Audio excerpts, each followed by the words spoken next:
Mega Home Dodge TAS ñoo leen di may seen émission Parcourir. Bienvenue chez Mega Home, l'expert de l'aménagement intérieur sur mesure. Nous concevons et fabriquons localement des cuisines modernes, des dressings fonctionnels, des portes élégantes, des chambres raffinées, des revêtements muraux, des meubles TV et bien plus encore. Chez Mega Home, chaque meuble est conçu avec une précision millimétrée dans notre usine. Grâce à notre technologie de pointe et nos machines intelligentes de dernière génération, nous vous offrons des finitions d'une perfection inégalée. Mega Home vous propose une large gamme de cuisines équipées, pensées pour répondre à tous les goûts et à toutes les envies. Mega Home, la fierté de l'industrie sénégalaise. Ramadan et Carême, le mois du partage et des bonnes affaires. Venez découvrir nos salles à manger, pensées spécialement pour vos plus beaux moments en famille. Et ce n'est pas tout. Pour une salle à manger complète achetée, bénéficiez de 80 à 5% de réduction sur un set de meubles télé. Offre valable jusqu'au 23 mars.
asalaamaaleykum wa rahmatullah wa barakaatu mbokk yu tedd yi ñuy seetaan ak foo leen mënti nekk dal leen ak jàmm ci seen émission Parcourir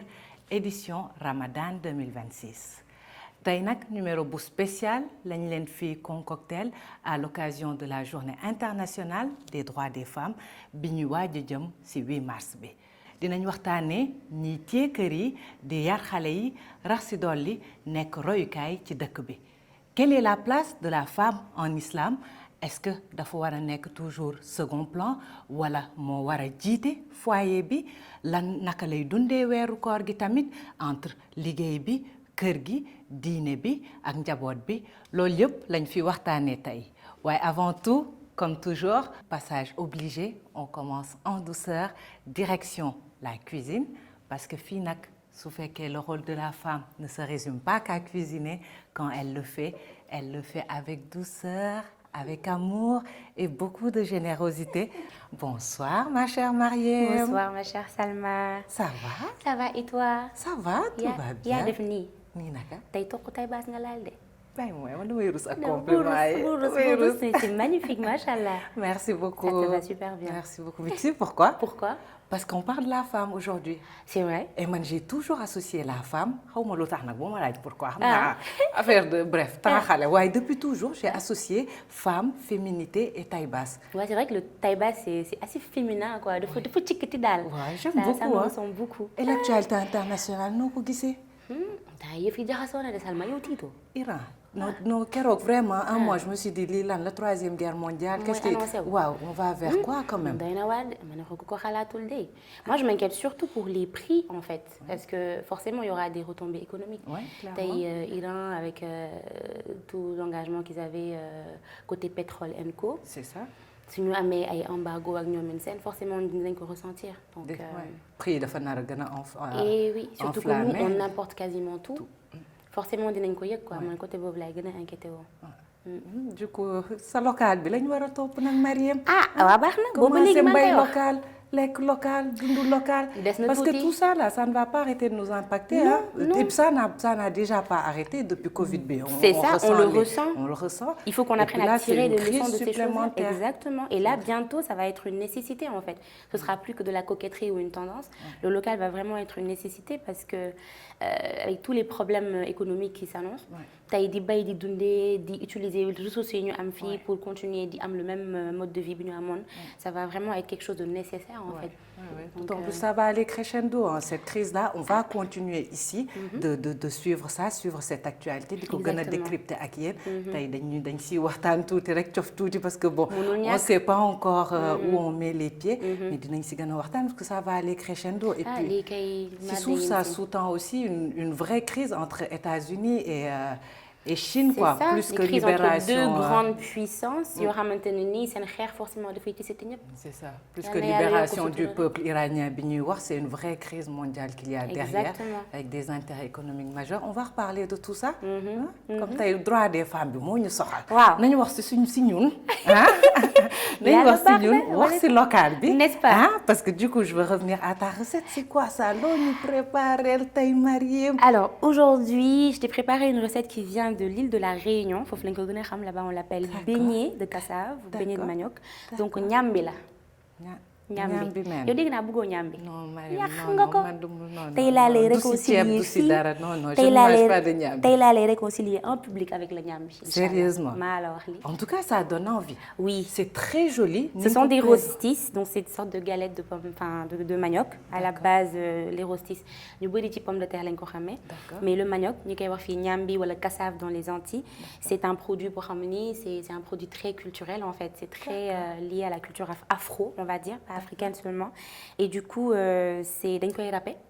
buñ ko râpé assaisonné ko xam nga xaw ko saaf ba mu jàpp doore nii xaw a rafet nii rek. C'est joli et ça a l'air bon, hein. J'ai hâte de déguster. Waaw. J'ai hâte de déguster tout ça à table, tout ça là. xaaral ma kii wala ko dem tegal ko sa table bi. Man Le temps yow ndogu sa bi di local bi commencé. di nga ma si déjà bon j'aimais bien les produits locaux mais di nga ma si gën a dugal nañu parce que nañu suuf rek. manioc moom musuma xalaat ne non. Non tey di nga ko ñam nga wax ma ndax jubóo nga ak manioc ou pas. En tout cas ça donne envie tout ça. Je te dirai ça tout à l'heure. Ça marche. Laataa nag may toog ci table bi déguster les douceurs de Mariam comme toujours dañuy njëkk a dem Tiwaawan jël fa benn kilifa bu mag mu waxtaanal ñu ci droit des femmes balaa ñuy dalal suñ gan gu mag gi ci table bi ak Mariam. À tout de suite.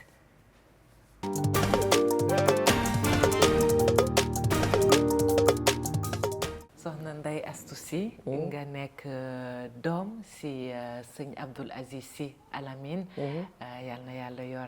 yokku yërmandeem ci moom. ma bëggoon la laaj en tant que justement ku màggee ci famille diine. kërub diine bërëb bu toll noonu nga xam ne am na lu bari loo gis loo fekkee loo xam ci wàllu yaru jigéen ak yaru góor ban différence nga gis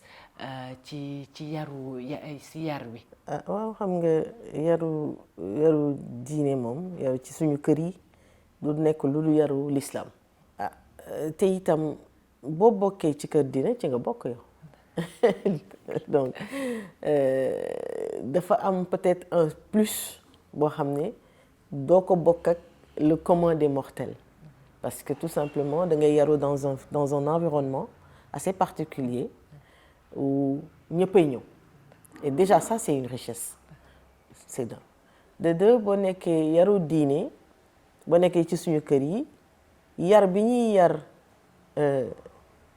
nit ñi. En général, et je l'ai toujours dit, beaucoup de gens ne savent pas. Mais këru diine yi jigéen ñi ñooy yar. Parce que suñu papa yi amuñu jot. Et beaucoup de gens ne savent pas que les femmes ñoo yar ñii tey nekk xalif généraux ñii tey nekk sëriñ ñii tey parce que jigéen ñi ñooy toog ci kër yi. Je prends juste l'exemple de mon père qui était sëriñ chef religieux. ñooñu amuñu temps wu yar xale en tant que tel comme ni ko Sénégalais yi dans la mentalité sénégalaise loo am ci yow bon dinañ la yar nag ci seen comportement dinañ la yar parce que xale modèle rek la soxla.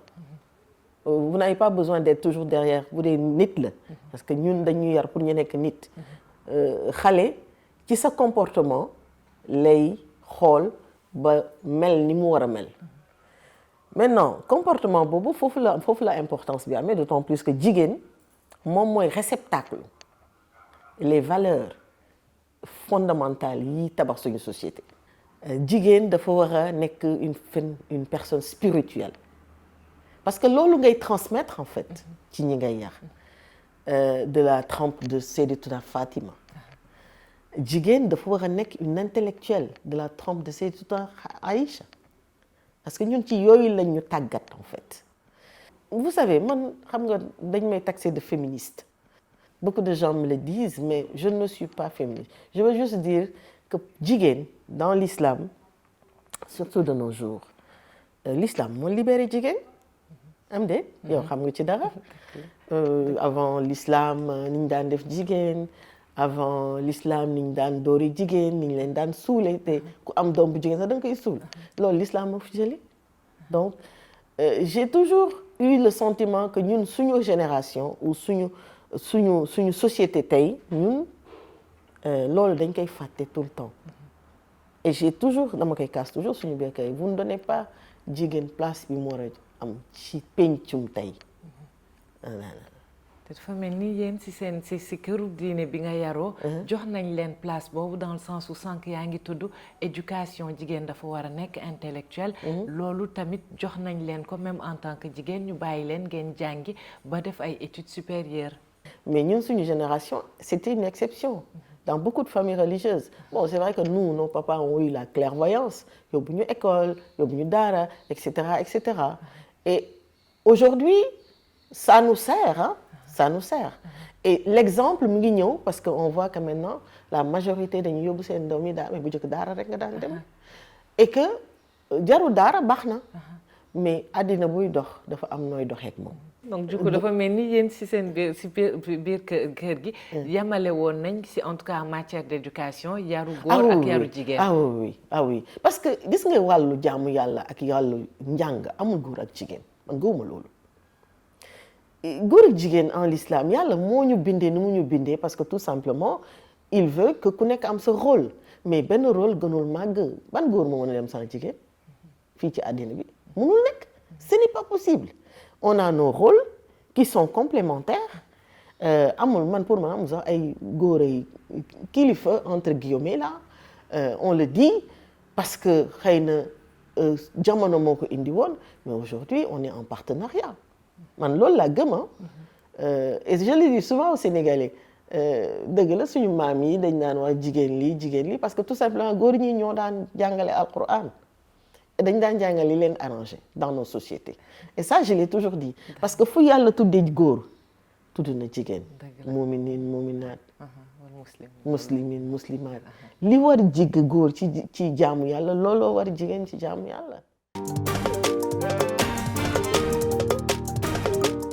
jërëjëf soxna Ndeye Astou Sy di doom si Serigne Abdoul Aziz Sy Al Amine ci waxtaan bu am solo bi nga fi am ginnaaw bi ñu waxtaanee nag yaru jigéen léegi ñu yaatal waxtaan bi ci placeu jigéen ci diineel islam.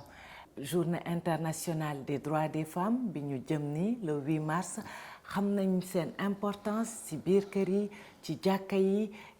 ci bërëbu liggéeyukaay yi rawatina ci weeru koor biñ nekk ñu bëgg a waxtaanee loolu yépp nag ak suñu murabbiya soxna Soda Diop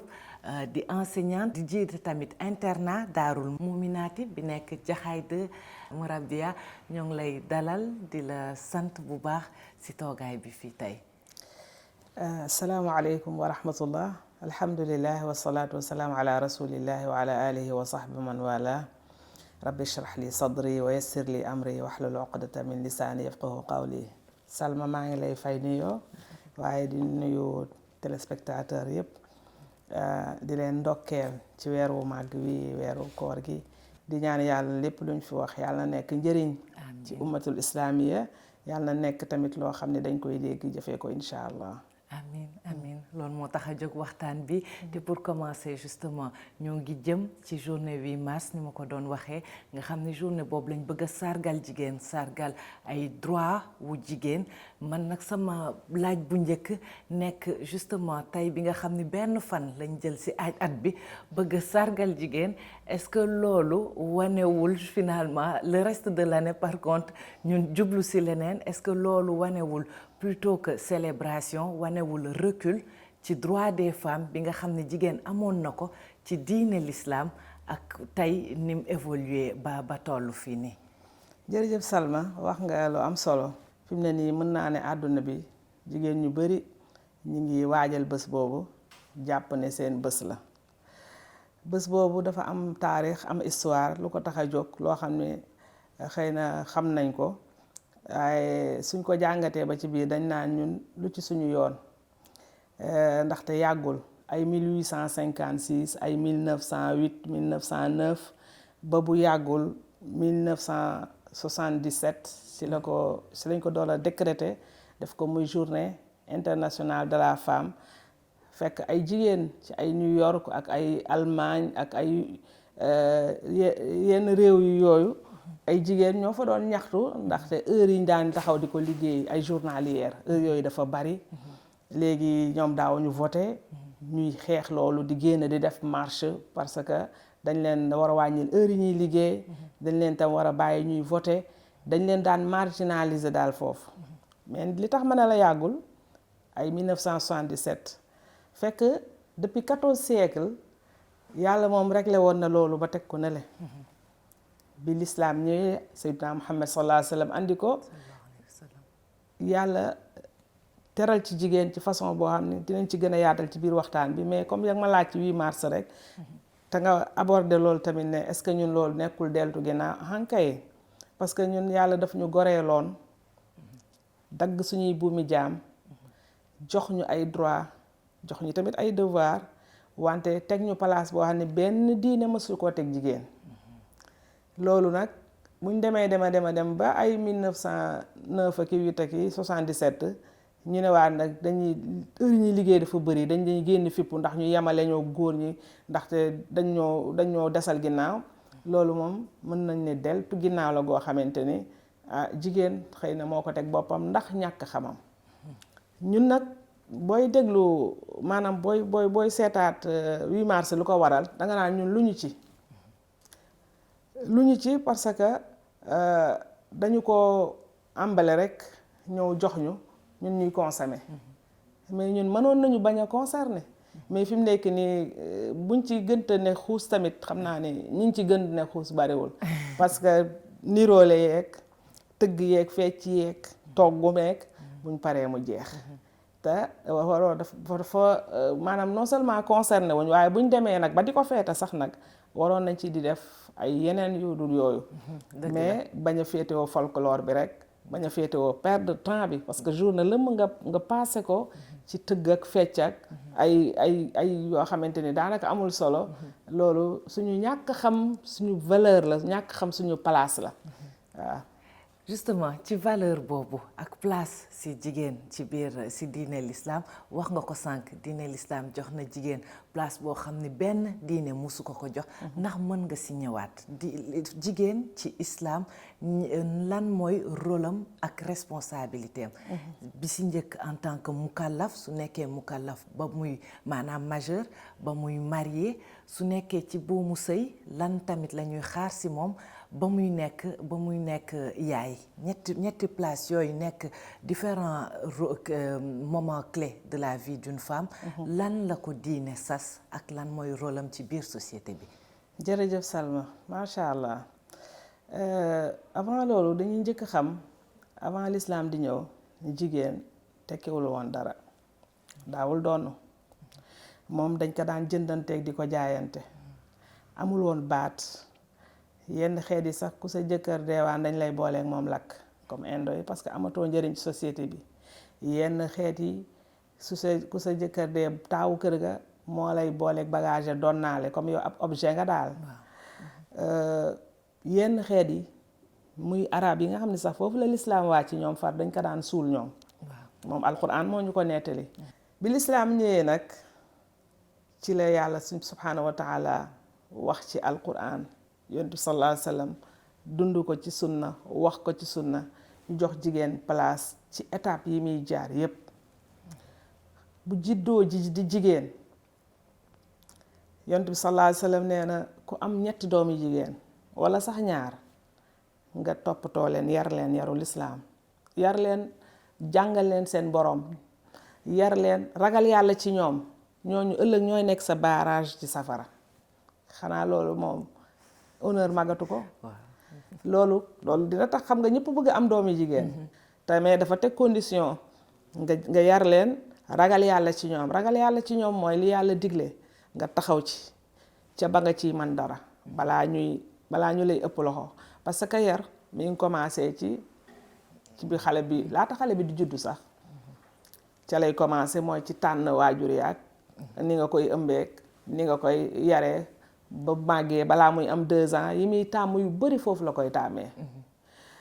nga ragal yàlla ci ñoom ci loolu toppatoo leen jàngal leen seen diine ñu xam kan mooy seen borom ñu xam lan moo leen andi si àdduna bi ñooñu ëllëgee ñooy taxaw dox sa digganteeg safara loolu mooy bu juddoo nekk xale su demee ba war a dem kër war a sëy ñu teg ko ci loxo yoo xam ni kooko it am na luñ ko dénk ñu dénk ko ne ko kii ñu lay jox kat ku ñu fonk la kii mooy magasin yàlla kii mooy ki nga xamante ni mooy jur ku ne kii mooy ki nga xamante ni société bi baaxee moom la kon teg nañ ko ci say loxo yar ko kii ko yiir ko suturaal ko dëkkal ko dëkkoo ko sàmm ko kooku moom itamit loolu bu ko defee topp ndigal boromam da cay am ay tuyaaba yiir ko suturaal ko sàmm ko soo si mënee taxaw parce que man bi may préparer émission bi dama gis ni nekkite ñun dara waruñu si islam en tant que jigéen togg bi ñuy teg suñu bopp sax nekkete ak gérer kër gi man loolu laa yàggoon jàpp suñu dem balay maye jigéen yow la incombé responsabilité yooyu nga gérer sa kër nga togg nga jëkkër ji moom mooy sa borom kër mooy indi dépense bi may préparer émission bi man dama waaru bi ma gisee ni nekkete sama mbokku naar yi mauritanien yi ni ñuy def ma yàggoon foog ni tayal la nekkete loolu la diine santaane maanaam jigéen dara waru la góor gee war a def lépp utal la xëy na kenn ku lay liggéeyal wala soo si munee xuus ma bàyyi la nga gën see yaa ma ci ëpp xam-xam donc soo ñu see gën a mun a waxtaan waaw xam nga boo ne dara waru la loolu day niroog ak bàyyee ko ak yàccaaral bul ne dara waru la parce que bu fekkente ne danga tànn ñu tànn la ngeen tànnante ay critères yoo xam ne l'islam da koo teg nekku ni dangay gis nit mu neex la rek nga dem ànd ak moom waaye bu ngeen tànnantee la cay jiitu mooy mbëggeel al mawadda war rahma mbëggeel googu mooy tax ku nekk ci yéen ñaar di mën a tolérer di mën a supporter loo xamante ni mooy doxal gaal gi dem jigéen dara waru ko ci këram dañ ko war di wutal ku koy defal lépp loolu am na boroom xam-xam yi dañ ci wute am na boroom xam-xam yoo xamante ni ñoom ci loolu gis-gis boobu lañu am na ñoo xam ne ñi ci digg bi sax laay wax muy almalikiya ñoom gisuñu loolu nee nañ jigéen dafa war a toppatoo këram toppatoo boroom këram mais booy toppatoo dara yow xanaa doo xëy di nelaw rek ba 10 heures walla nga bàyyee lépp ña nga xam ne ñoom lañ la wutal pour ñu def ko mais yow danga war a am taxawaay ci kër gi te tamit Salma xam nga yaa ngi wax naan sama mbokk mauritanien yi foofu loolu moo fay seen coutume réew mu nekk walla xeet bu nekk ak lay seen coutume loolu tam dañ koy bàyyi xel ci yenn masaayil fiqh yi moo tax jigéen ci biir këram boroom këram bu ko amee na ko wutal ñu koy defal loolu moom mu leen di superviser su ko amee mais su ko amul nag su fekkee sa boroom kër yàlla daf koo bind wërsëgam yaatuwul moom mi ngi ci di daw lu ngeen lekk mi ngi ci di daw lu ngeen sol mi ngi ci di daw fu ngeen dëkk amul lu muy fayee keneen ku lay liggéeyal yow nooy def dangay xëy toog rek ne man waruma liggéey parce que yàlla l'islam teguma may liggéey kon man añ bi duma ko togg reer bi duma ko togg kër gi bu setee bu setul sama yoon nekku ci man de loolu jàpp ma ni benn femme sénégalaise loolu di nga doxalee noonu allahuma lu dul nag nga xamante ni dañ ko chartonte woon bu fekkee nekk nga am yaanaani ba ngay bëgg ndaw si yow gisoo rek lu dul mbëggeel gi ak taar bi ndaw si ne la man kat boo ma takkee bu ëllëgee bu ma demee sa kër du ma def lii du ma def laa du ma togg du ma yàq du ma fóot bu fekkee ne nangu nga ko mu chartonte ko ak yow ci début bi nga nangu ko loolu moom mooy continuer ndax yaa ko nangu woon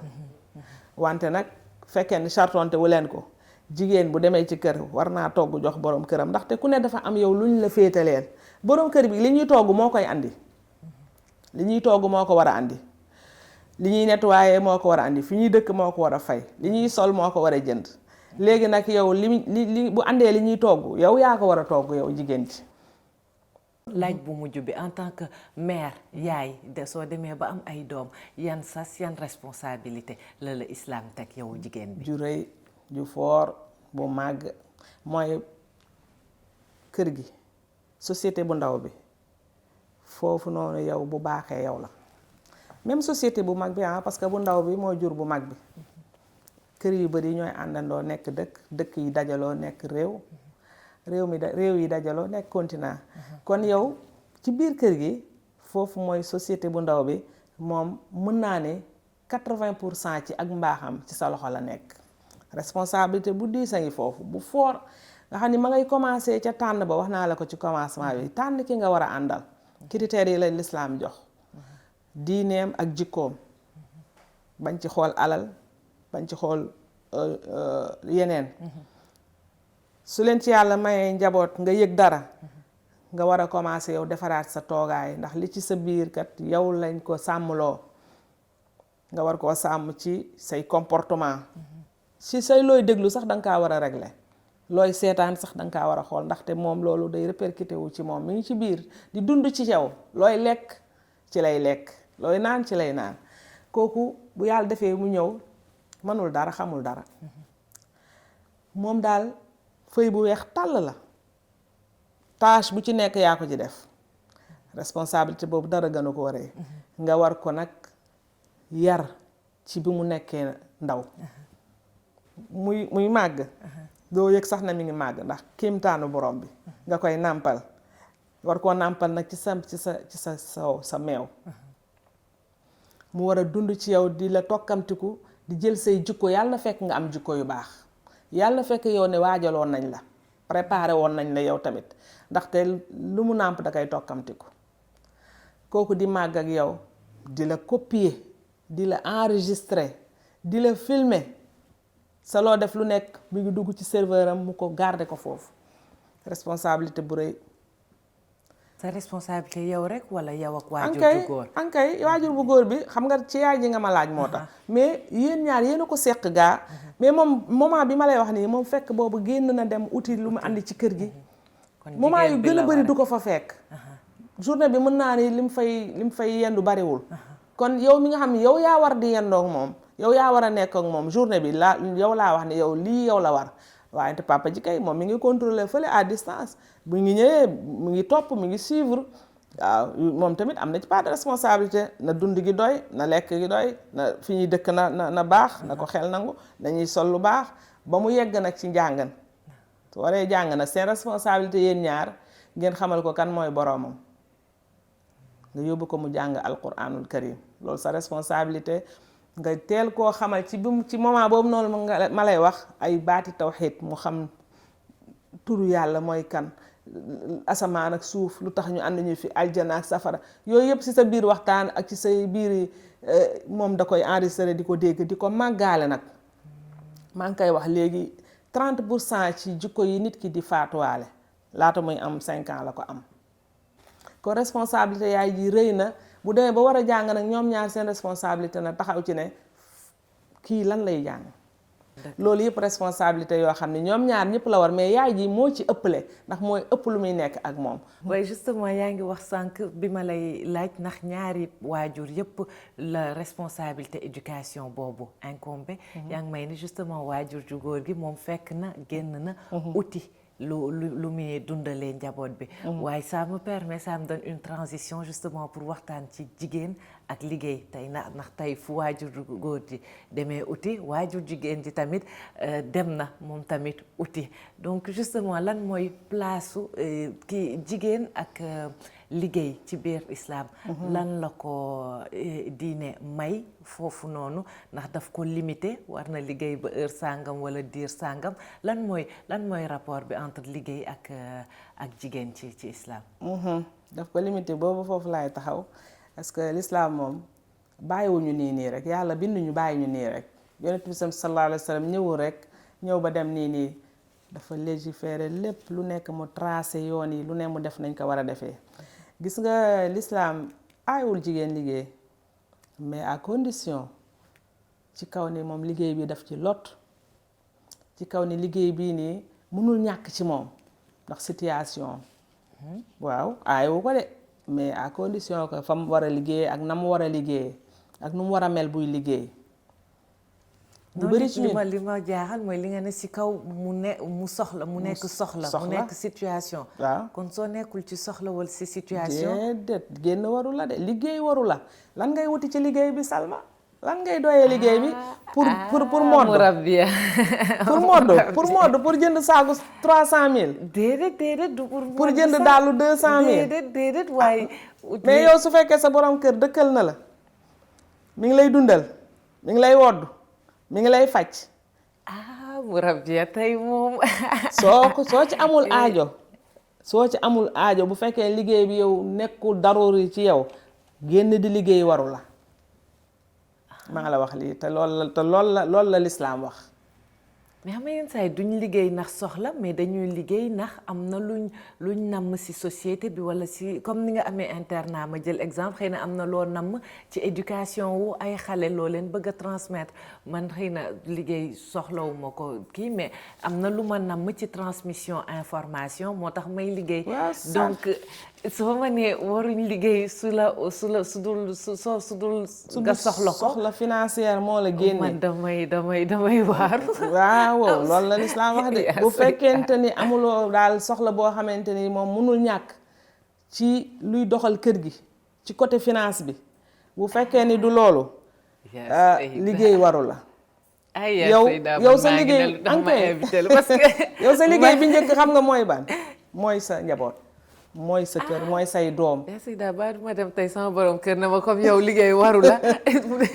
léegi sax toogal te man maa ngi foogoon ne damay mën a ñibbi ne léegi nag princesse laa ndab yeeg togg bi yëpp wàcc na ma yow nga ne ma déjà loolu am na discussion léegi tamit nga ne ma fii waaw liggéey bi moom liggéey gaa islam bañu ko mais gis nga yaa ngi naan sax jàngale yaa ngi yore internat nangam dafa am ay majaalaat ay place yoo xamante ne moom jigéen war na faa mën a liggéey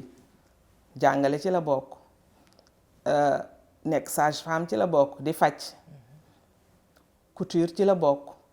yooyu noonu am na ay kii yoo xam ne jigéen sax far dafa war a liggéey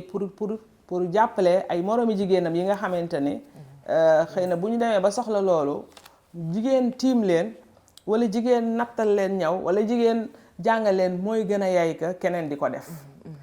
mais am na ay suñ jamono bi ni mu demee léegi nga xam ne lépp a jaxasoo jigéen ñi nee nañ tubay xawma kii bay takk ñaari loxo bay takk tubay mooy takk sër fu góor ñi dugg ñu dugg fa fu góor ñi def ko ñun ñoo jëlaat buum takkaat ci suñu baat waaye lislaam moom baatam ca poto jigéen bu fekkente ni kër gi du ma ne dara waru ko fi sax waaye bu fekkente ni daruriyaat yi mënul ñàkk bu dee ni ñi ngi ko koy assureel génn di liggéey ci moom lislaam sant ko pertement woom la coonaam la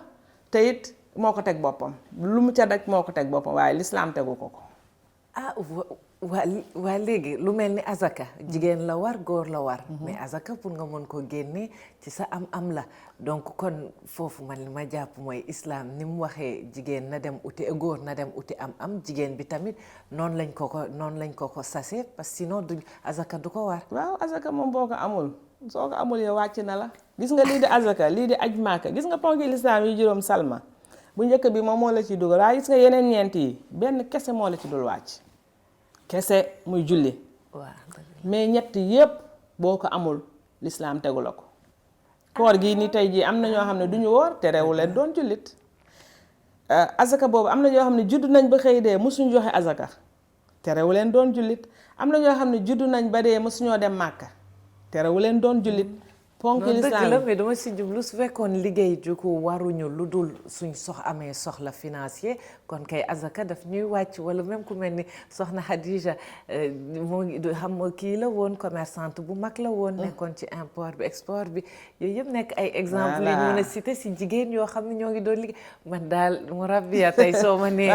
jigéen soxna Khadija liggéey bi moom foog nga nangu foog ñu ñëwaat si foog nga nangul ñu ko gis nga du man maay nanga wala man maay bañ man damay nettali rek damay jottali li nga xamante ni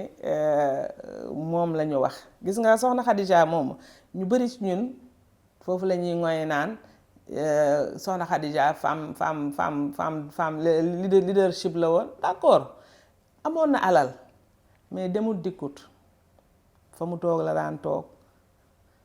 ci loolu sax ci la xamanteeg Seydina Muhammad sallallahu alayhi wa sallam da daan jël ay góor ñoom ñu daan dem di jëndi def import export waaye gis nga ba ko yàlla defee mu ànd ak Seydina Muhammad sallallahu alayhi wa sallam daa jël lam am lépp côté liggéey moom fi ne nii xam naa ñi may seetaan dañu ne kii lu muy wax nii waxtaan bi am man mii sax di fi mu ne di soo yaa ngi jaaxle maa ngi jaaxle man mii sax jaaxle naa maa ngi ne ba est-ce que dinaa ñëwaat defaat émission semaine prochaine non waxtaan la rek da ngeen ciy déggoo rek mais fi may daanelee ci foofu mooy ci kaw bu ngeen ci déggooyee ci liggéey bi mu bàyyi la liggéey boobu tamit warul dox sa diggante ak say war ci biir kër gi li la war ci biir kër gi en tant que femme en tant que yaay même boo demee ba nga xam ne soxla tax na nga génn di liggéeyee bum la dox sa diggante ak war yooyu noonu toppatoo kër gi cet gi togg gi yaru xale yi loolu nag aka jafee boole xam nañ si dara ñi léegi nag kër ga nag léegi nag fi ñuy tëjee soo ñu mënoon wax benn wala ñaari xissa wala aaya wala sunna yonent bi ci jëmale ko ci ay jigéen yoo xam ne exemple lañ si islam si taxawaay am na solo bëri nañ trop mais dama ciy tànn ñaar rek kenn ki mooy xawla bintu Saalaba moom bëriwul fii Sénégal ay turandoo mais jigéen ju jaroon di tuddee la nag man ñaari turandoo laa xam xaw ma ñett xawla bintu Saalaba jigéen la joo xamante ni dafa nekkoon na borom këram ñu jaboot lool man fu la ji la ma neexee moo tax ma koy cité mu jaboot lool ñu jaboot borom kër bi nag nekk nit ñooñu xam dañu gaaw a tàng daal gaaw a mer un jour ñuy am lu ñuy werante rek mu wax ko benn baat boo xam ni ci avant l'islam di ñëw loolu fase la daan tekki mooy mu nekk anti alayka zahri ummi waaw yow sama yaay laa yemale ngeen baal ma ba mu ko waxee nag xaw la tiit parce que jaboot na bëgg na jëkkëram xam na ni jëkkëram bëgg na ko mais lii moom fase lay tekki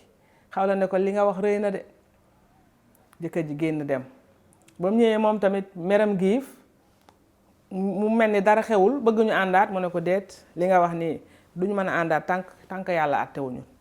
waaxu dem ci yonent sallallahu alayhi wa sallam moom sax la ko ne demal nga laaj yonent bi lan la ñuy def kooku tam rusa dem aws la tudd aws ibnu Samit aws daal rusa dem xaw la en tant que jigéen mu takkaayu kay waaxu dem ci yonent sallallahu alayhi wa sallam jaaxle di jooy ne ko aws de dañ doon wax mu am baat bu mu ma wax mu ne ko lu mu la wax mu ne daf ma ne anti alayka zahri ummi yonent bi ne ko maa araak illaa waqad xurimta minhu diggante bi kay mën naa jeex mu ne ko bul waxati loolu yaa rasulullah man tuur naa fa sama biir maanaam jaboot naa fa màgget naa fa léegi amatuma fenn fu ma jëm te xam naa ne Aws bëgg na ma bëgg naa ko xam naa ne dafa juum rek yonent sallallahu alayhi wasallam répété waat même moo boobu mu insisté rek taxaw rek insisté na ko yaa rasulullah bul wax loolu lijjantil ma solution aw ma fu ma dem Aws xam naa ne su ma ko bàyyee njaboot gi mu andi foofu nag sajaa bu neex xam nga arab dafa neex wax mu ne in damamtuhum jaaw wa in damamtuhum ilayhi daaw mu ne que su ma leen fa bàyyee ñu sànku su ma leen yóbboo ñu xiif uma lu ma leen jox njaboot gi nu ma leen di def loolu nekk lu jigéen di war di sóoraale ci sa jëkkër bu ngeen amante kii bu ngeen amee jafe-jafe njëkk la xool njaboot gi ndax ñoom ñooy nekk toujours victime yi mu wax ko yonent bi sallallahu alayhi wasallam moom tamit boobu loolu rek la ci xam ndax moom nit la dañ koy wax yu rek mu door a xam ndaw soosu moo tax Jibril ne cëpp wàcc saar bi ñuy wax sootul mujaadala qad samia yàlla fonk gum fonk jigéen Jibril wàcc ñëw solutionné problème bi sootul mujaadala aayaat yu njëkk yi ci moom la ko yàlla wax yàlla ne ko qad samia allahu qawla lati tujaadiluka fi zawjiha yàlla ne ndaw si nga doon weranteel de dégg naa ko wallahu yasmau taxawurakuma li nga doon jokkalante ci ay kàddu dégg naa ko daal di andi nag solution problème mu zihaar bi ne ku zihaar ku waxati loolu soxnaam di nga def lii ndaw si delluwaat këram uufaan njabootam bu doon ñun la lay def fase naa la nooy def dem gaare camion ba damm rideau ya du ma fa amati sax ñaari minute parce que gënoo ma soo ma bëgguma la mais moom boobu gisul dara gisul boppam njabootam la gis ay doomam la gis xam na ni kii dafa juum parce que xam na ni bëgg na ko yàgg nañ màgget nañ léegi amul fu mu jëm mu dem ba ci Yonent sallallahu alayhi wasallam taxaw rek insister kooku neex na ma torop muy jigéen ñu bari saykat war koo roy ci moom ñun dañu am ay référence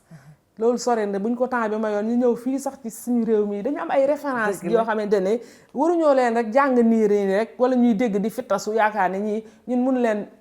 dañ leen war a roy dañ leen war a roy teg suñu tànk fañ ko tegoon ndax lañ amoon ñu am ko incha allah dëgg la incha allah loolu la ñuy ñaan yàlla waxtaan bi am na solo loolu baraw sama mbébét ma waxaat ko vraiment mu Rabia Tata jërëjëf si temps bi ñu accordé fii nii di la bàyyee kàddu bu mujj balaa ñuy lancer publicité jërëjëf Salma xanaa di kontaan rek nag kontaan wax dëgg yàlla ci jataay bi kontaan ci yow en tant que sama doom parce que ci ñaari côté yépp sama doom nga macha allah kontaan naa bu baax wax dëgg yàlla yow tamit macha allah mujjeewu leen puso bi mu réer yal na leen yàlla sàmm yal na leen yàlla sàmm barakallahu fiikum jërëjëf encore di la sant bu baax si temps bi ñu may ak question yi ñu tontu la fii nii di leen retrouver tout de suite dans 5 minutes après une courte page de publicité jërëjëf.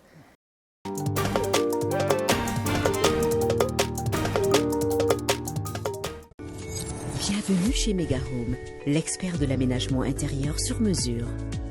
Nous concevons et fabriquons localement des cuisines modernes, des dressings fonctionnels, des portes élégantes, des chambres raffinées, des revêtements muraux, des meubles TV et bien plus encore. Chez Mega Home, chaque meuble est conçu avec une précision millimétrée dans notre usine. Grâce à notre technologie de pointe et nos machines intelligentes de dernière génération, nous vous offrons des finitions d'une perfection inégalée. Mega Home vous propose une large gamme de cuisines équipées, pensées pour répondre à tous les goûts et à toutes les envies. Mega Home, la fierté de l'industrie sénégalaise. Ramadan et Carême, le mois du partage et des bonnes affaires. Venez découvrir nos salles à manger, pensées spécialement pour vos plus beaux moments en famille. Et ce n'est pas tout. Pour une salle à manger complète achetée, bénéficiez de 80 à 5% de réduction sur un set de meubles télé. Offre valable jusqu'au 23 mars.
retour sur le plateau de votre émission Parcourir di leen sant di leen jaajëfal ci seen toogaay di leen fàttali nag tey ponk bu am solo la ñuy waxtaanee muy ponk jigéen ñi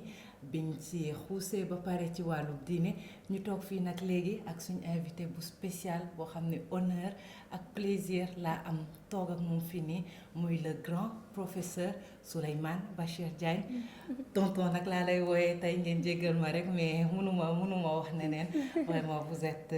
philosophe spécialiste de la pensée islamique et du dialogue des civilisations. En ce 8 mars, journée dédiée aux femmes, on est ravis de vous accueillir pour justement parler de la place de la femme en islam. Professeur, ñu ngi lay dalal ak jàmm. jërëjëf Salma maa ngi bég lool ci lii nga ma invité mënuma woon def dara lu dul rek ne la kon ba bismillah maa ngi yegsi te itam dëgg la tonton nga ma war a wax ndax kër gii ñu nekk nii ci Walfadjri sa papa dalal la ma fii du benn du ñaar du ñett sama xarit la woon yal na yàlla yokk leeram ndax Sayid man Sayid laa ko daan woowee man ak ñeneen xam nañu suñu diggante kon boobu soo ma nee tonton tuddee nga ma lu war. C'est vrai et soo ko wooyee Sayid rek ma xam fi relation bi tolloon parce que Sayid justement les intimes les proches ñu ko xam jamono ba muy nekk ndaw ñoom rek ñoo koy wooyee noonu sinon Sidi bi la ñëpp lañ ko gënee xam donc loolu ça témoigne de votre relation et de la longévité de votre parcours. Absolument. Encore une fois je renouvelle tout le plaisir d'être là avec vous et puis à côté de moi Mariem qui partage qui a préparé tous ces mets toutes ces bonnes choses. Waaw. Il fallait bien vous accueillir dignement. C'est un vrai plaisir de vous accueillir ici tonton vraiment. mbégte bu bari lañ ci am ak comme ni ko Salma waxee honneur bu bari ndax tey ku la xam-xam ni borom xam-xam bu mag na donc tey on est pressé de pouvoir discuter ak yow xam nga. yaatal vraiment kontaan nañ torop ci liñ la am. jërëjëf maa leen gën a kontaan. C'est vrai. Et pour commencer, du coup, on va parler des femmes. Aujourd'hui, bon, après le oustaz, on vous reçoit. Donc, souvent, critique, on laisse les hommes parler des femmes. Mais là, on va dire que vous êtes là pour parler justement avec deux jeunes femmes de notre place dans la société. Donc, déjà, est-ce que vous pouvez nous dire quelle est la place de la femme en islam, concrètement? Kooku place la bu am solo. Place boobu déjà. dañuy fàttaliku toujours ni islam waxee dañuy remonter ci commencement bi ci origine bi fàttaliku toujours ni islam bi mu waxee ni ñuy sàkkee doomu aadama dafa ni dañu leen sàkk ci benn souffle ci benn âme nafs wahida ba pare ci loolu nag ñu génnee góor gi ak jigéen bi mu jur ñun ñii ni doomu aadama yi maanaam seen origine benn la xam nga bible bi dafa indi origine boo xam ni origine u jigéen boo xam ni origine dérivée la ñu sàkk góor gi ba pare génnee ci kotam et cetera fii nag dañu wax origine boo xam ne bi dafa am égalité ca njëlbeen égalité gis nga su ma nekkoon ci di wax français ak di wax philosophie dama naan égalité ontologique maanaam ci seen essence ci boppam dañu yem yemaay boobu loolu la nit di doore ba pare nag léegi mu am droit yi nga xam ni islam daf ko jox jigéen islam dafa fekk société arabe tribale boo xam ne bii jigéen amu fa woon non seulement amu fa woon benn droit mais amul woon beneen importance lu dul di jural tribu bu nekk ay góor yoo xam ni mën nañu jël arme parce que doolewu tribu yi moo doon nombre góor yoo xam ni mën nga leen armer kon boog jigéen ñi seen rôle moo doon rek yokk tribu bi ak itam ñu leen di weccante su fekkee ne da nga bëgg def alliance ak beneen tribu sëyante bi mën na indi yooyu alliance ak yooyu waaye loolu foofu rek la valeur u jigéen yemoon ba tax na léeg-léeg nga am ay doom yu jigéen ba mu yàgg ñu ne nga sa soxna wasin nga ne lu mu am nga ne jigéen ñu ne kon ba gas leen suul loolu itam amoon na jamono yooyu islam dafa ñëw changer loolu yëpp non seulement dafa jox jigéen àqam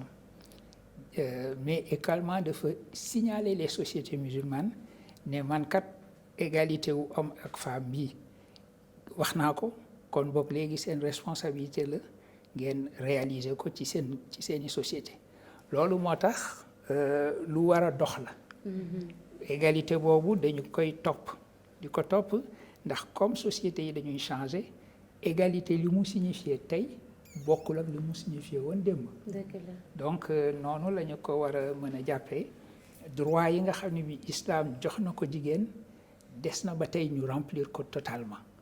donc moo tax suñu nee journée de la femme xam nga ñun dañuy wax sax journée de la femme mais soo nee journée de la femme c'est pas précis. day mel na dañuy jékki-jékki rek fa benn journée daal ne léegi dañuy neexal jigéen ñi et cetera et cetera. surtout fii Sénégal ni ñu koy defee àndandoo nuróole sol ay kii da togg cin. waaw du loolu dañuy fàttaliku titre bi c'est droit.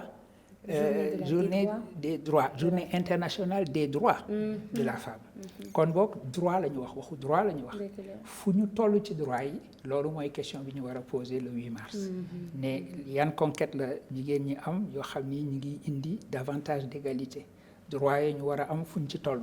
seet nag loolu mooy signification wu journée boobu loolu nañ ko war a xoolee. si diine l'islam justement yan droit lañ jox jigéen yoo xam ne amu ko woon ak tey je vous retourne la question fan lañ toll fii si askanu Sénégal ci droit yooyu ñu war a jox jigéen ndax matal nañ ko war a sori nañ ko. waaw ñu ngi ci góorgóorlu mais suñu seetee droit yi ñu war a jox jigéen droit yooyu islam effectivement énuméré neen léegi dafa fab par exemple. lu mu sant jullitu góor bi mu sant ko jullitu jigéen bi lu mu jox jullit bu góor bi jox ko jullit bu jigéen bi su waxee muslimuuna wax muslimaat su waxee muminuun wax muminaat donc yooyu droit yooyu ñu ngi ci léegi nag su ma ñëwee ñun ci suñu société yan droit fuñ ci toll defe naa avancé nañu gis nga ma jël benn cas personnel am na jamono boo xam ne bi dama nekkoon États-Unis sama soxna ak sama doom bu jigéen suñu caat war ma rejoindre ma ne ko kon boog soo jógee da ngay wut photo def ko ci sa passeport yow ngeen ñëw fekk si ma Amérique ndekete yow il faut ma joxe sama permission ma autorisation parentale xaw ma woon boobu jamono xaw ma ci woon dara te ñàkk droit itam ignorance daf ci bare parce que ñun góor ñi d'ailleurs de manière générale société bi wala ñun góor ñi xamuñu ci lu bare j'étais totalement ignorant du fait que sama jabar mënul décider ànd ak suñu doom voyager donte dañuy ñëw fekk ci ma man lu dul ma bind benn bataaxal ne man père de famille m'a autorisé sama jabar pour mu jël suñu doom alors que mooy yaayam moo ko jur yaakaar naa ni waaw léegi justement dama yaakaaroon ne loolu changé na parce que loi yi ñu fi jëloon wax ne parité dafa war a am ci politique ak yooyu politique ga c'est une chose mais lu mel noonu nga xam ne dafa sax irrationnel waxuma la dafa jaaduwul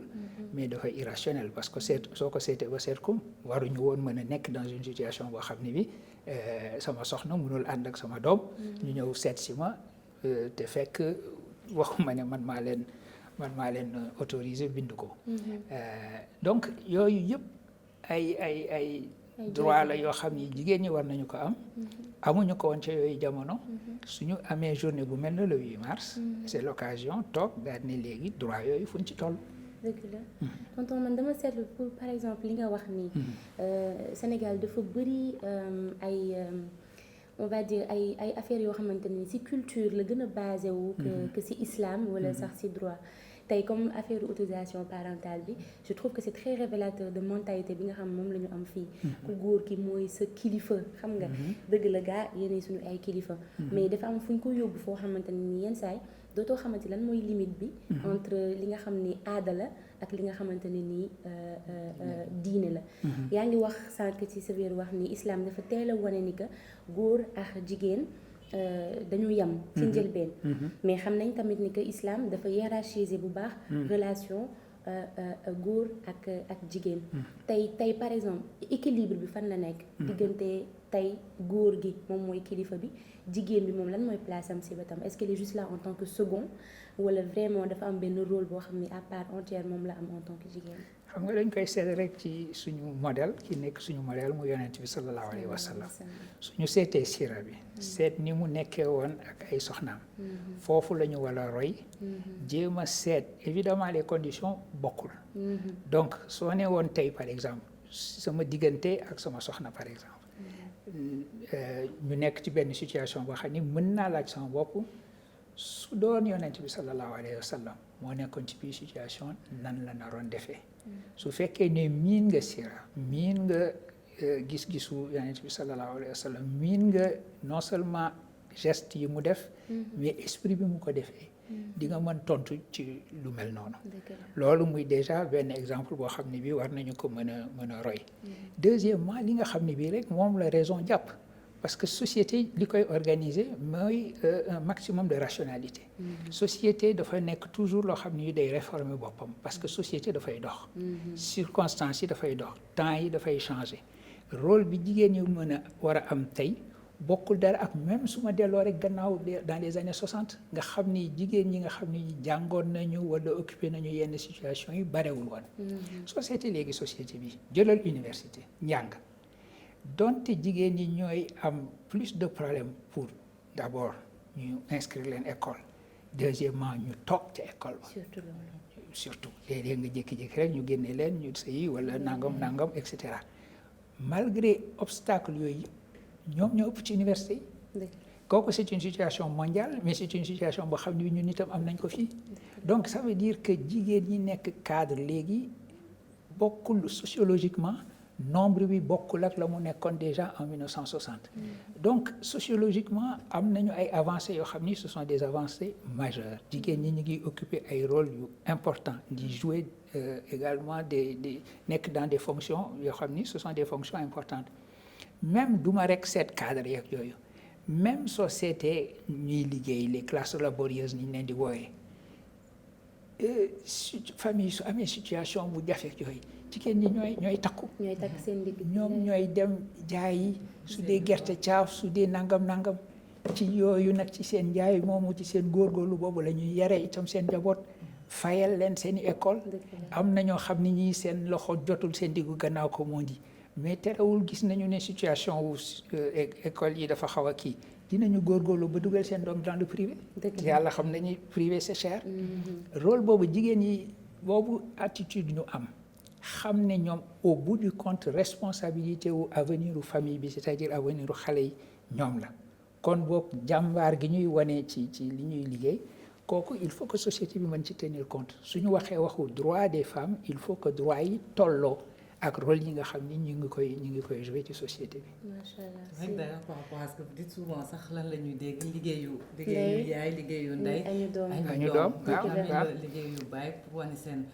responsabilité. mais justement fii parfois on a l'impression que on insiste plus sur les devoirs de la femme. et ses sacrifices que ci ay droit wam en fait yooyu yëpp dafay mel ni sas buñ teg jigéen bi la wareefam la. mu war koo dékku rek pour am aljana. c'est ça loolu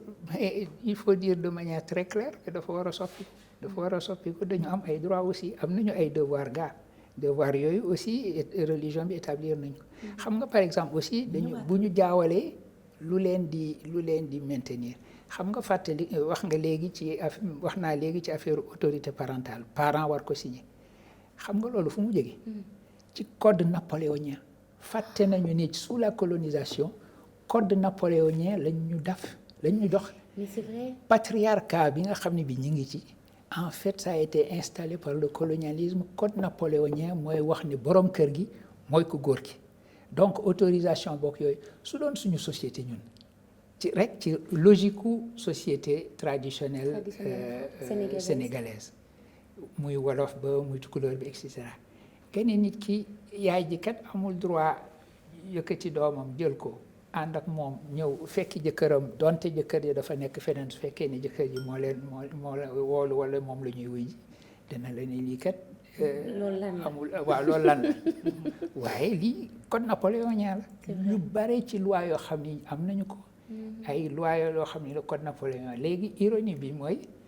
France bi ñu indil code napoléonien danañu changer ay loi ca ñoom ñun nag ñu dese ko continuer ko dese donc ça veut dire que bi ñuy am boobu genre autorité parentale muy continuer fekk na loolu changé wu na ci société française waaw mais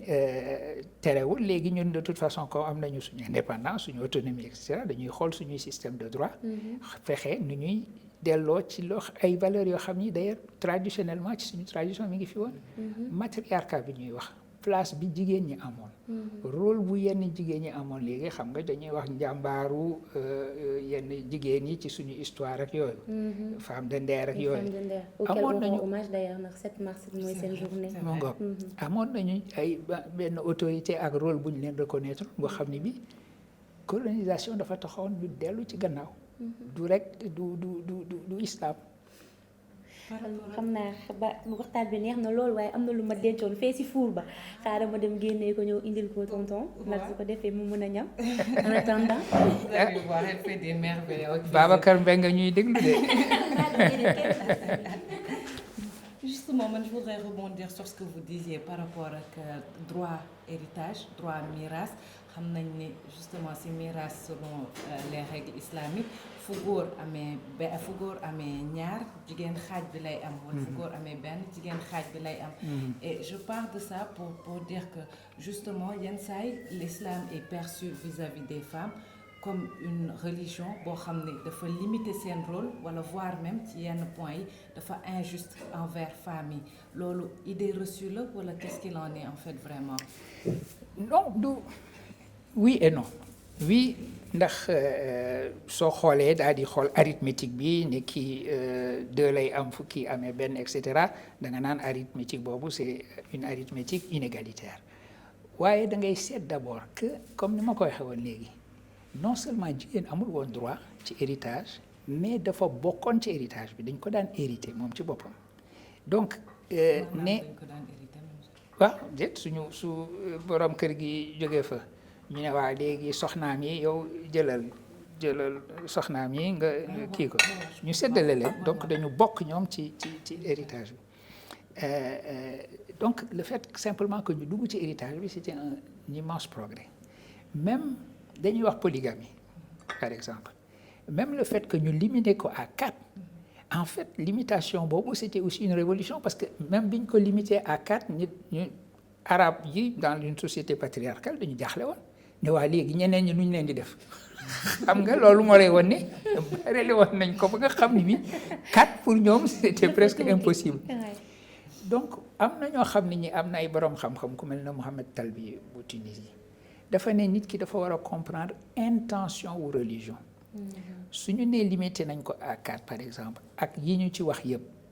exigence de justice ak yooyu am na dans le monde musulman ci yenn interprétation yi yenn école mu'tazilite en particulier benn ci démembrement wu théologien mu'tazili yi ñu ne ni mu demee daal benn yoon monogamie mooy réponse loolu mais autorisé nañu évidemment polygamie li ma ci namm mooy direction bi religion bi ne engagé wu leen ci clair na mooy direction bu leen ni léegi fexe leen ba nga xam ne bi principe égalité bi nga xam ne bi wane naa ne man moo ma tax a jóg man diine bi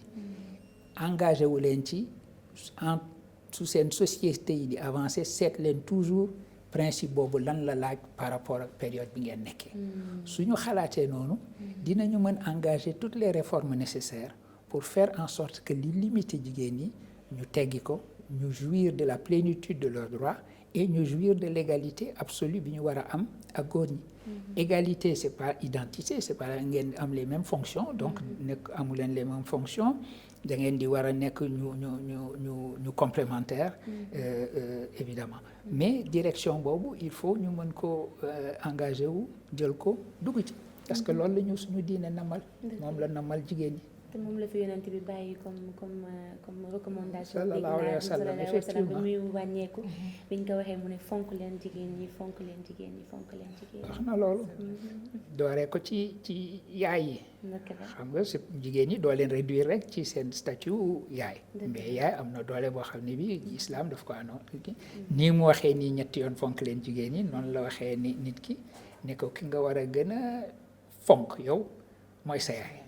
ñu ne ko ak kan mu ne sa yaay ak kan mu ne sa yaay ba pare soog ci teg ñun papa yi quoi tonton ma may la nga barkeelu si sunu kii yi sunu rosti yi donc lii ñam bi lañ ko defaree ñun nag fii dañuy jéem tout le temps di revisiter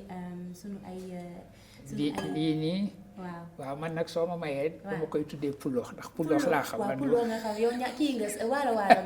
ñoom dem wala waa Ndar itam puloox la ñuy wax. la ñuy wax lan manioc bi la ñuy woowee puloox. moom la ñuy woowee puloox. waaw noonu lañ koy bi may dem Ndar bi ma ko njëkkee dégg dama choqué parce que xaw ma woon lan la jox ma puloox bi ma ne la waaye luy puloox. man je l'apprends tey. loolu la. waaw nekkal léegi sa spécialité loolu la mooy revisiter nos produits locaux pour les revaloriser autrement ma njàmbi si ceeb lañ ko xamee ceebu jën wala kii yeneen léegi danga koy togg moom kenn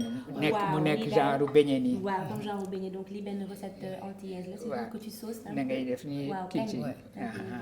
du coup c'est sain c'est léger aussi si koor gi et ça change kon ba bismillah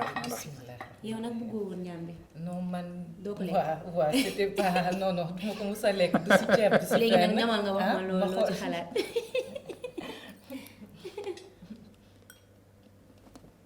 déjà yaa ngi may def loolu ma kenn deful di lekk à la télé ouais. Mais écoute vraiment les temps changent. Oui, n'est-ce pas?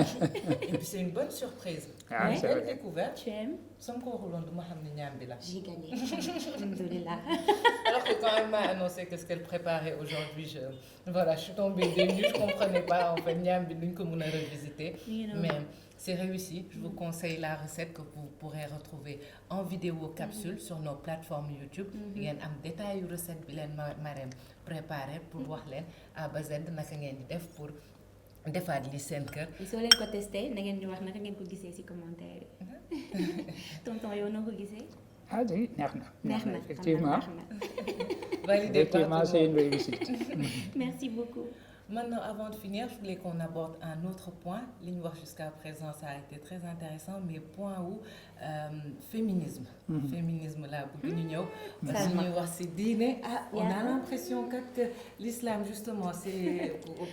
xaw nañ sax effleurer tuuti question boobu, mais que ça relègue toujours les femmes au second plan. Am na ay réponses yu bari yoo ci indi côté boobu, mais est-ce qu'on peut dire aujourd'hui qu'il existe un féminisme islamique? Et si oui, en quoi c'est différent du modèle occidental? waaw xam nga bi nga nee féminisme rek Mariam dafa daan ne parce que féminisme dafa bokk déedéet mën na bañ a am parce que féminisme dafa bokk ci li ñuy wax en français les mots qui fâchent. léeg-léeg par exemple ngeen werante ci affaire féminisme te fekk li ngeen def ci biir féminisme signification bi ngeen ko jox bokkul yéen li ngeen di wax bokkul. xam nga soo ne féminisme nit ñi imaginer justement modèle occidental ñenn ñi ne la kooku moom Occident moo ñu indil féminisme et cetera et cetera xam nga waxtaan nañu tout léegi nii turu 8 mars bi ne droit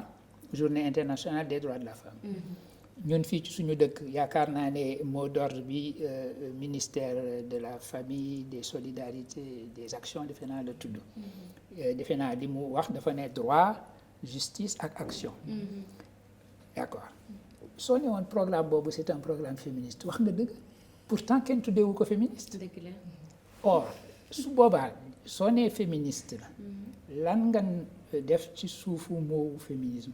mooy rek justement affirmation droit yooyu li ñu waxtaanee léegi sànq ba léegi te tudduñu le mot de féminisme. loolu rek la féminisme boobu ëmb. parce que mooy indi souvent ay controverses nit ñi dinañu kërelewu ba seen si ditu jëy jóg te fekk querelle de mot la di ñu def usage bi ñu am ci mot bi moo koy jox sens amul benn mot boo xam ne bi sa sens c'est complètement délimité ñu ne lii la tekki usage bi moo koy jox sens donc soo nee féminisme islamique du contradiction c'est-à-dire que la ni féminisme islamique naka la mën a àndee islam dafa jaar fii féminisme ñu am jóge ci influence occidentale am na ñoo xam ne loo wax rek sax ñu ne la yow féministe nga ñun fii ay jullit lañu wala ñu ne la wala ñu ne la da nga bokk dans les élites occidentalisées et cetera donc waaw c'est le propos bi ñu ngay faral di dégg su fekkee ne da nga ne léegi li ñu waxtaanee wax ne am na ay droits yoo xam ne jigéen ñi islam may na ko donc naka la ñuy defee ba nga xam ne bii droit yi mu ko may approfondir nañ ko soo yóbboo nga tuddee ko féminisme soo yóbboo nga ne kon féminisme islamique la waaye soo ko leeralee noonu mën na bañ a am controverse mën na bañ a am xulo mën na bañ a am nit ne la féminisme Occident moo ko fi indi yow tubaab nga nangam ak nangam parce que su fekkee ne par exemple nee nga léegi jigéen ñi ci Arabie Saoudite yàlla atte na léegi am nañu droit dawal oto nga imaginer amuñu woon boobu droit bu njëkk soo ne mën a dawal oto am autonomie parce que autonomie ak automobile d'ailleurs ñoo bokk racine waaw donc ay kooku mën nga ne conquête féminine la wala conquête féministe la sans que mu indi xuloo parce que leeral nga lan nga def sous le mot de féminisme donc féminisme islamique mën na am sens d'ailleurs maa ngi ko déggee surtout mi ngi développé loolu ci Égypte Égypte am na un mouvement bu tuddee boppam féminisme islamique liñ ci jublu du toppandoo Occident liñ ci jublu mooy wax ne jigéen war na am droit yoo xam ni islam reconnaître na ko donc droit yooyu la ñu bëgg mu am ci société bi mu leer ci société bi ba pare droit yooyu ñun dañu bëgg liiral ko suñu bopp ci islam c'est pas non plus duñu xaar góor ñi di ne leen waaw négal ma lire texte yi ba xam lan laa leen di accordé dañ ne déedéet mën nañu lire jàng nañu comme yéen donc nekk ñoo xam ni ñoom itam dañuy jàng dañuy interpréter dañuy lire li ñuy exiger xam nañu ko xam nañu kooku c'est un mouvement qui s'est beaucoup développé en Égypte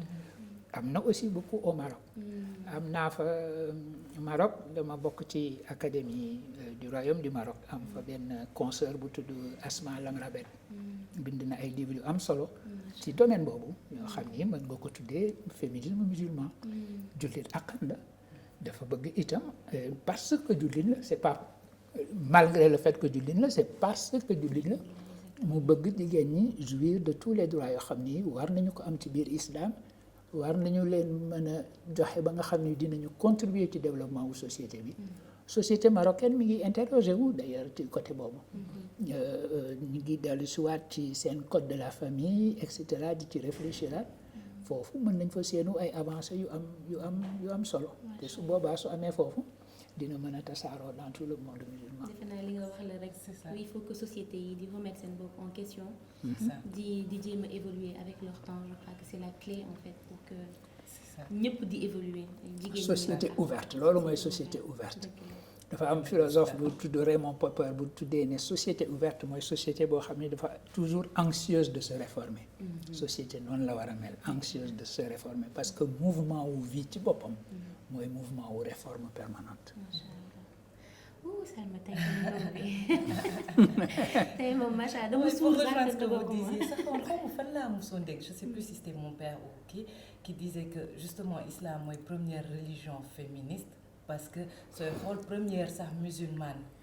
qui tuub si yonent bi Khadija la woon et donc jigéen la woon femme la woon donc ñun par essence c'est une religion qui met la femme au devant et en ce sens-là elle est féministe donc ça rejoint un peu absolument lu Saïd daan wax la te muy dëgg parce que soo ko seetee effectivement Khadija bi révélation jëkkee wàcc ci yonent bi sallallahu alayhi wa sallam li ko arrivé mënul fexe ba xam ni lan la parce que effectivement nga jékki-jékki rek jàkkaarloog Jibril alayhi salaam mu ne la na nga jàng te fekk yow nabiyul ummi nga jànguloo et cetera mu dem donc fi mu dutee ci boppam dagam dafa tisbatiku wala Khadija moo ko dalal daf ko ni jikko bi nga am suñu borom bi du la teg ay tisbatikook ay yu demee noonu moo ko ni itam léegi nañu dem seeti cousin wu boppam boo xam ne bi chrétien la woon nañu ko dem consulter ji et cetera c'est-à-dire que décision yi ñu war a jël noonu moom moo ko ci jàppale bi mu demee ba nga xam ne bi moom gëmatul sax boppam mu gëm ko moom Khadija yooyu soo ko seetee xam nga rôle boobu xam ne suñu yaay Khadija jox nañu foofu benn exemple jox nañu nu ñu war a jàppee jigéen et effectivement li nga wax dëgg la loo xam ni dégg naa Saïd muy waxtaan yu mel noonu waaw. waxtu bi moo ñu xaw a xoj balaa ñuy terminer avec les dernières questions yaa ngi doon ñu ngi doon waxtaanee léegi Khadija est-ce que am na yeneen figure islamique yu njëkk yi muy Khadija soxna Aïcha wala Fatima lan lañ ñu mun a jàngal ces figures là féminines ci leadership féminin balaa ñuy ñëw ci question yu mujj yi waxtaan bi neex na trop waaye temps bi waaw ne de noonu la ku ci nekk am nga leadership boo xam ne bi soo gisee par exemple fiqh ak lépp loo xam ne ni hadis jur na ko rôle bi ci Aïcha joué c'est énorme bi rôlu jurisconsulte la koo xam ni kii borom xam-xam la génnee foofu wax nañu rôlu bi Khadija joué donc yooyu yëpp am na gis nga même avant islam ay exemples yoo xam ni quand même mi ngi ci biir islam reine Bilqis donc la reine de Saba wane na lan mooy royauté wu jigéen xam nga bi ko yonent yàlla Suleymaan alayhi salaam yónnee lettre boobu di ko woo ci mu tuub dafa consulter kuuram ne leen man kat jot naa lettre bu tedd boo xam ne bi mi ngi dooree bismillahi rahmaani rahim loolu bismillahi rahmaani rahim boobu mottali d'ailleurs bismillahi rahmaani rahim bi nga xam ni nekkul ci sóoratu tawba xam nga am na benn chapitre alxuraan bu commencé wul par bismillahi rahmaani daal di leen consulter ñooñu ne ko yow jëlal décision xam nga noonu mu jëflante ak kuuram déjà wane na la benn leadership féminin donc donte nekkagul woon musulmane parce que mi ngi tuub ci bi mu dajee ak Souleymane islam jox na la foofu exemple leadership féminin donc exemple yaa ngi fii leadership boobu suñu société traditionnelle wane na assez leadership boobu daal war nañu ko développer léegi xëy na waxtaanee ko 8 mars bi occasion la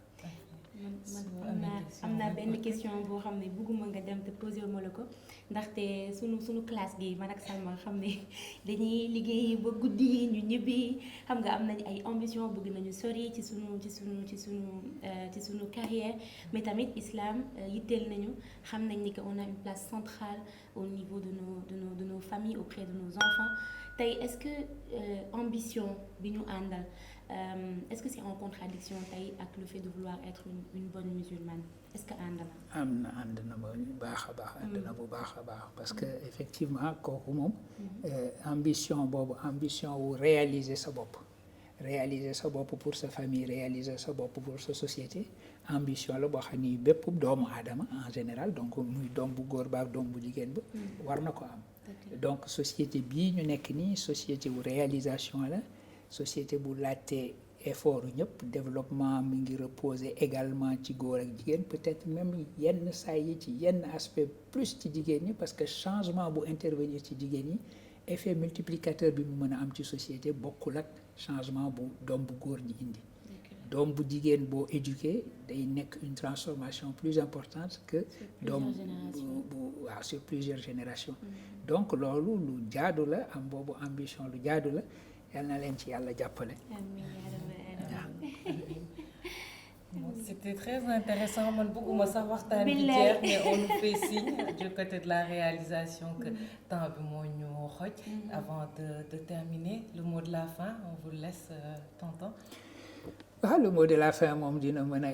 dafa war a gàtt déjà ndax temps bi donc la meilleure manière de terminer mooy rek souhaiter une belle journée de réflexion sur les droits des femmes dans le monde et dans notre société et réfléchir également une bonne journée de réflexion sur la meilleure manière de faire avancer ces droits encore plus. Pas une journée de niroler ni une journée de yendu de kii une journée de réflexion. Merci beaucoup tonton. En ce mois de Ramadan, si vous deviez résumer en une phrase un message du prophète à l'égard des femmes, une phrase et on terminera sur ça. damay jëlaat rek phrase bi nga xam ne moom la ma rew wax léegi nee na fonk leen jigéen ñi kooku moo doon message am ma dafa ko jubale ci yaayam dafa ko jubale ci ay soxnaam jubale ko itam ci ki ko nampal donc exemple yooyu gis nañu ko ci moom yàlla nañu mën a ko roy ci ni suñu diggante ak suñuy jigéen ak suñuy yaay ak suñuy soxna. Amiin yaa rabbi. Amiin. C'était un plaisir, un honneur, je le redis encore une fois, de vous recevoir sur ce plateau. Mariam, toi aussi, le mot de la fin, kontaan naa. Kontaan rek, kontaan, vraiment kontaan et di wax ni que on n'est pas en opposition ak góor ñi. Voilà, ñun ñëpp ñoo war a àndandoo pour avancer la société bi. Et jigéen bu avancer, société bi yëpp ay avancer. Donc c'est notre intérêt à tous de réfléchir aux moyens de faire évoluer la condition des femmes. C'est vrai. Voilà. C'est vrai. Surtout ça, on n'est pas en opposition. Tey souvent le féminisme à l'occidental xëy na loolu la ñuy wan parité wala qu'on est en opposition face à nos hommes alors qu'on est complémentaires. Donc ne l'oubliez pas. Fonk leen jigéen ñi. On va terminer sur ce message. Et leen souhaiter une bonne journée de réflexion ci 8 mars bi nii pour naka lañ mun a Sénégal fii nii gën a soqali gën a avancer ak yelleef u jigéen ñi. Di leen jaajëfal ci seen seetaan ci émission Parcourir et puis di leen jox dig daje vendredi prochain à la même heure à 21h. Assalamu alaikum wa rahmatullah ta'ala wa barakatuh.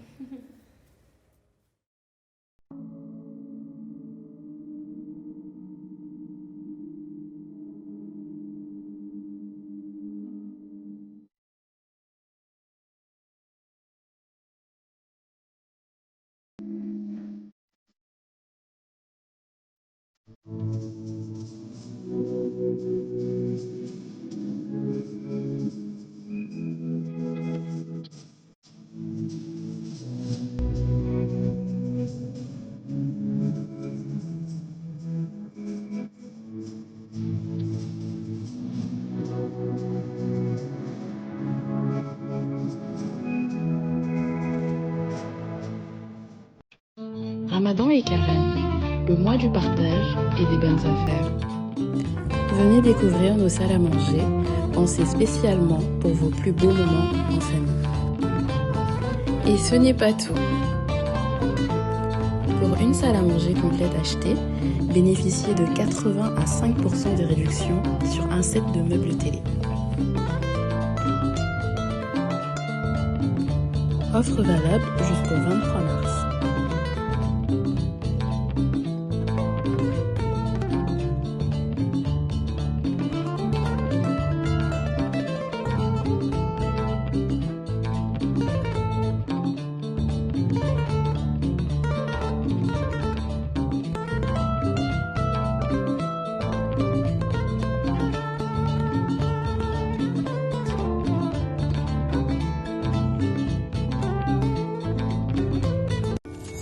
Bienvenue chez Megahome, l'expert de l'aménagement intérieur sur mesure.